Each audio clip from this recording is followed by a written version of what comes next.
عشان تتجه ويدق بابك، كان انفتح باب الفرج وانكسر قفل غيابك، كان انفتح باب الفرج وانكسر قفل غيابك، غيرك نسيل على الفرج ونقول وين جوابك، غيرك نسيل على الفرج ونقول وين جوابك.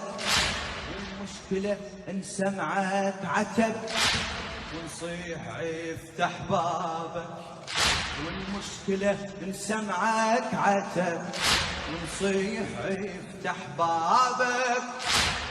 احنا من طينك ظهرنا ونحكي باسمك ويا غير